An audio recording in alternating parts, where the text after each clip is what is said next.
राधिका बरसाने वारी की जय। राधे कृष्ण। कान्हा की छठी 4 सितंबर शनिवार को मनाई जाएगी। जिसने कान्हा का जन्म उत्सव मनाया है वह कान्हा की छठी भी अवश्य मनाएं।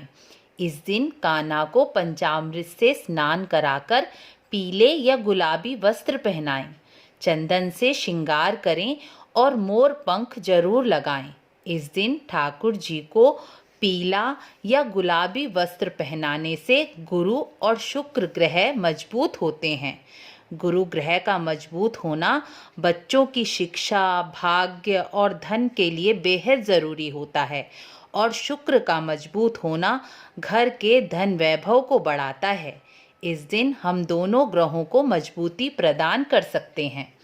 ठाकुर जी के वस्त्र नए होने चाहिए। ठाकुर जी को मोर पंख अर्पण करने से राहु केतु की पीड़ा शांत होती है और ठाकुर जी को बांसुरी भी अर्पण अवश्य करें। इस दिन एक बांसुरी घर के ईशान कोण में रखनी चाहिए, जिससे घर का वास्तु दोष शांत होता है और घर में शांति बनी रहती है। जिन घरों में अक्सर क्लेश होता है उन्हें अपने घर के ईशान कोण में बांसुरी अवश्य ही स्थापित करनी चाहिए। यदि आपके पास शंख हो तो शंख में पंचामृत डालकर ठाकुर जी को शंख से स्नान कराएं। यह अति शुभ माना जाता है। इस दिन स्नान कराने के बाद ठाकुर जी को इत्र भी अवश्य लगाएं, जिससे लक्ष्मी जी प्रसन्न होती हैं, क्योंकि इत्र लक्ष्मी जी की कारक वस्तु मानी गई है और उसी वस्तु को आपने ठाकुर जी को समर्पित करके लक्ष्मी जी को भी प्रसन्न कर दिया। इस दिन ठाकुर जी को झूले से उतारकर सिंहासन पर बिठाया जाता है।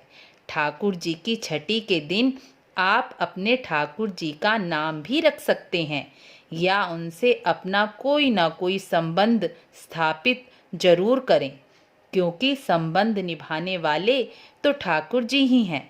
हम संबंध निभाने में गलती कर सकते हैं, लेकिन ठाकुर जी संबंध बहुत अच्छी तरह निभाते हैं।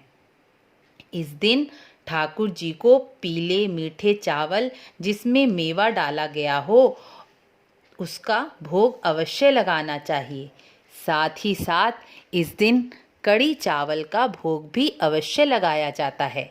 इस दिन ठाकुर जी को 56 भोग का भोग भी लगता है, लेकिन आपकी जितनी सामर्थ हो या जितना आपका भाव हो उतना ही भोग लगाएं, लेकिन कड़ी चावल अवश्य ही होने चाहिए। ठाकुर जी की छठी यशोदा जी ने 364 दिन के बाद सप्तमी के दिन मनाई थी, क्योंकि ठाकुर जी के पैदा होने के 6 दिन बाद ही पूतना ठाकुर जी को मारने आ गई थी, जिससे माँ यशोदा भयभीत हो गईं और उसके बाद भी कई असुर ठाकुर जी को मारने पहुँचे थे। इसलिए यशोदा जी ने ठाकुर जी की छठी 364 दिन बाद सप्तमी के दिन मनाई थी। तभी से छठी उत्सव प्रारंभ हुआ।